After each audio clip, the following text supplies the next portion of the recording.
Halo anak-anak semua, selamat pagi, salam sehat untuk kita semua. Bagaimana kabar kalian hari ini? Tentu sehat bukan?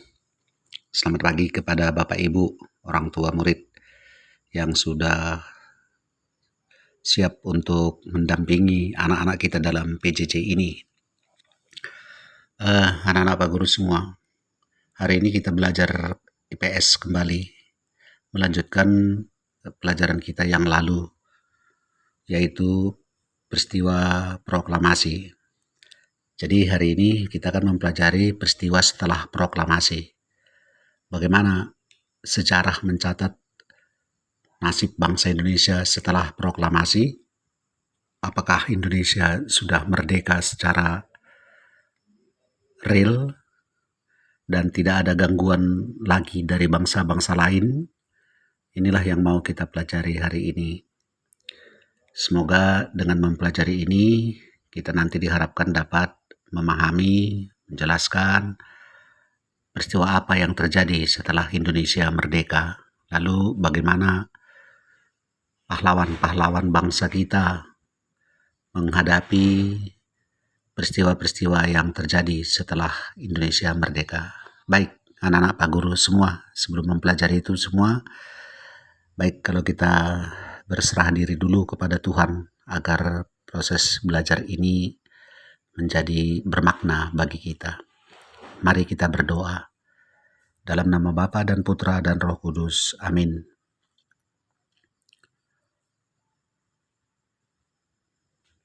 Doa selesai. Dalam nama Bapa dan Putra dan Roh Kudus. Amin. Baik, anak-anak Pak Guru semua. Pada tanggal 17 Agustus 1945, Indonesia sudah memproklamasikan kemerdekaannya. Namun bangsa-bangsa lain, terutama bangsa Belanda yang dibonceng oleh tentara Nika, ternyata masih belum mengakui kemerdekaan Indonesia yang telah diproklamasikan oleh Soekarno-Hatta. Oleh karena itu maka Indonesia setelah merdeka masih harus berusaha untuk berjuang mempertahankan kemerdekaan Indonesia. Perjuangan bangsa Indonesia untuk mempertahankan kemerdekaan itu ada dua jenis.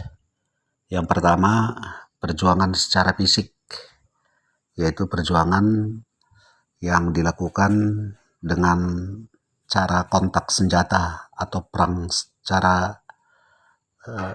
face to face, berhadapan dengan musuh. Lalu jenis yang kedua adalah perjuangan secara diplomasi.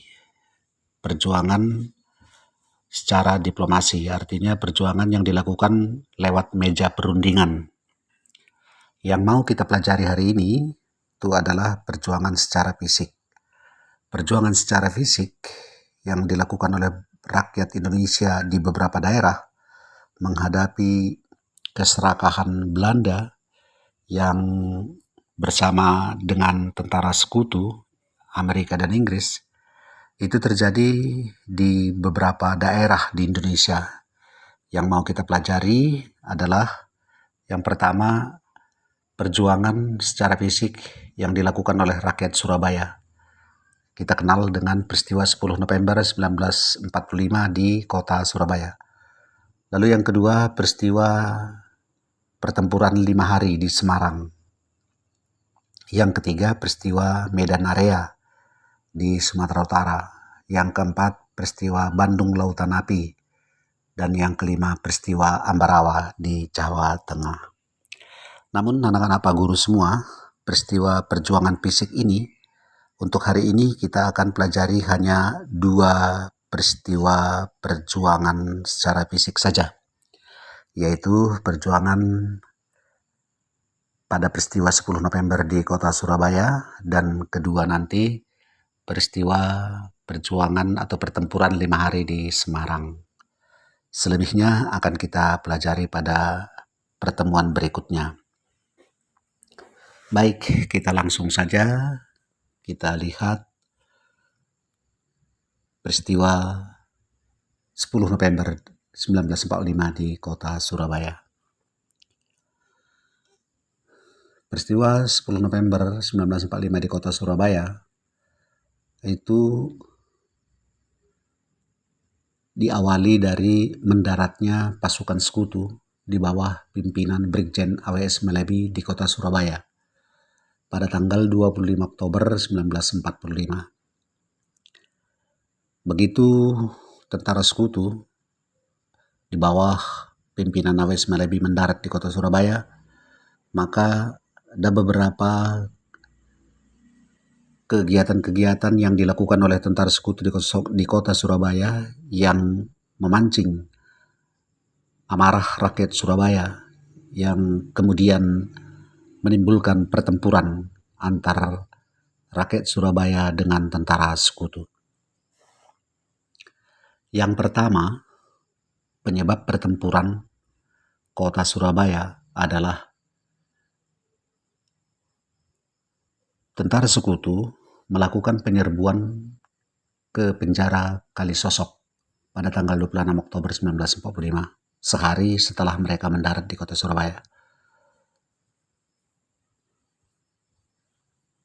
Ada apa di penjara Kalisosok ini, anak-anak Pak Guru semua? Di penjara Kalisosok ini banyak tawanan-tawanan Jepang ketika Jepang berkuasa di Indonesia, yang merupakan bekas tentara Nika, tentaranya Belanda yang dipenjara di Kalisosok. Maka kedatangan sekutu bersama Nika ke Surabaya yang pertama adalah mengeluarkan tawanan-tawanan Jepang, yaitu tentara-tentara Belanda yang dipenjara di Kalisosok. Tentu ini akan memancing amarah dari rakyat Surabaya. Lalu yang kedua, penyebabnya adalah diberikannya ultimatum kepada rakyat Surabaya oleh tentara sekutu. Isi ultimatum itu agar rakyat Surabaya menyerahkan seluruh senjata yang ada di kota Surabaya pada pukul 6 pagi dengan cara menyerahkan diri sambil mengangkat tangan. Kemudian yang ketiga, rakyat Surabaya lewat tokoh-tokohnya itu dipaksa untuk menandatangani pernyataan menyerah tanpa syarat kepada sekutu. Kemudian serentetan dengan itu ada juga peristiwa perobekan bendera Belanda yang dari warna merah putih biru menjadi merah putih. Peristiwa ini kita kenal dengan peristiwa Hotel Yamato.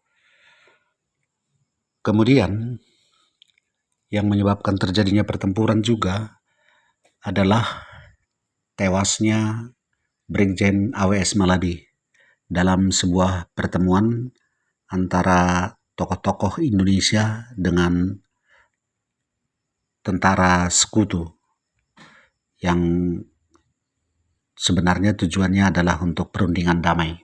Namun karena tewasnya Brigjen AWS Malebi ini juga memancing amarah dari tentara sekutu, sehingga karena ultimatum tidak dipatuhi, tidak diikuti oleh rakyat Surabaya, maka tepat pada tanggal 10 November 1945 tentara sekutu dengan kekuatannya yang melebihi kekuatan rakyat Surabaya menggempur kota Surabaya baik dari darat, udara maupun laut, sehingga banyak catatan sejarah yang menuliskan bahwa pada peristiwa itu kota Surabaya seolah-olah digenangi oleh darah manusia.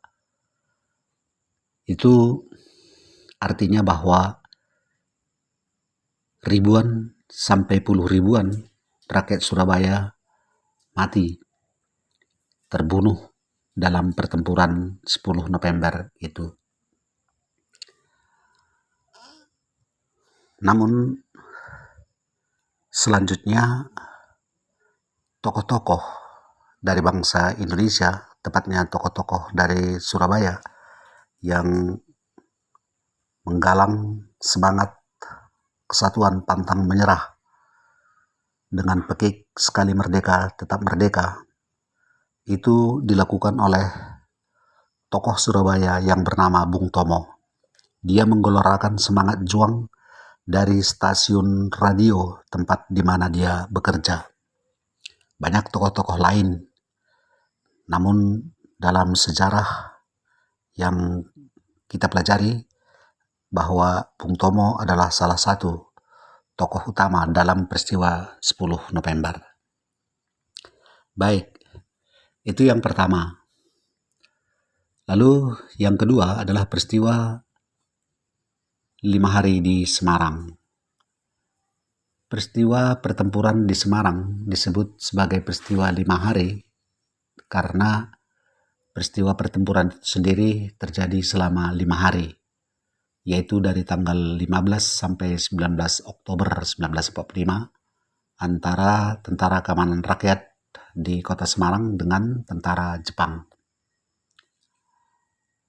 Peristiwa 5 hari di Semarang ini terjadi pada sekitar bulan Oktober 1945. Dalam peristiwa ini ada pertentangan antara tentara-tentara Jepang di bawah pimpinan Mayor Kido dengan rakyat Semarang. Penyebabnya adalah diisukannya oleh Jepang bahwa sumber air minum di Semarang itu sudah teracuni oleh Jepang, sehingga menanggapi isu racun yang dimasukkan ke sumber air minum di kota Semarang itu, maka tokoh dari Semarang yang bernama Dr. Karyadi, yang kebetulan bekerja di laboratorium rumah sakit umum di kota itu, berkeinginan untuk menguji atau meneliti kebenaran isu itu. Namun dalam perjalanan menuju rumah sakit tempat lab pengujian, Dr. Karyadi terbunuh oleh tentara Jepang. Karena terbunuhnya Dr. Karyadi ini, maka rakyat Semarang secara besar-besaran melakukan perlawanan terhadap tentara-tentara Jepang yang ada di kota Semarang. Nah, ini terjadi sekitar bulan Oktober 1945. Baik, anak-anak Pak Guru semua, mungkin dua peristiwa ini yang akan kita pelajari pada hari ini. Dan nanti dalam tugas, Pak Guru hanya memberikan satu tugas yang nanti setelah kamu ringkas dua peristiwa ini, tugasmu boleh dituliskan sebagai lanjutan dari catatan ini, yaitu 1. Coba jelaskan mengapa tentara sekutu tidak mengakui kemerdekaan Indonesia yang sudah diproklamasikan tanggal 17 Agustus 1945. Itu saja pertanyaannya. Nanti silahkan dijawab dalam buku catatanmu sebagai lanjutan dari ringkasan ini. Demikian anak-anak Pak Guru semua, selamat belajar. Kita sudahi pertemuan kita ini dengan berdoa.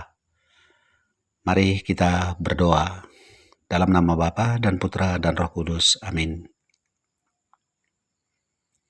Doa selesai. Dalam nama Bapa dan Putra dan Roh Kudus. Amin. Terima kasih anak-anak Pak Guru semua.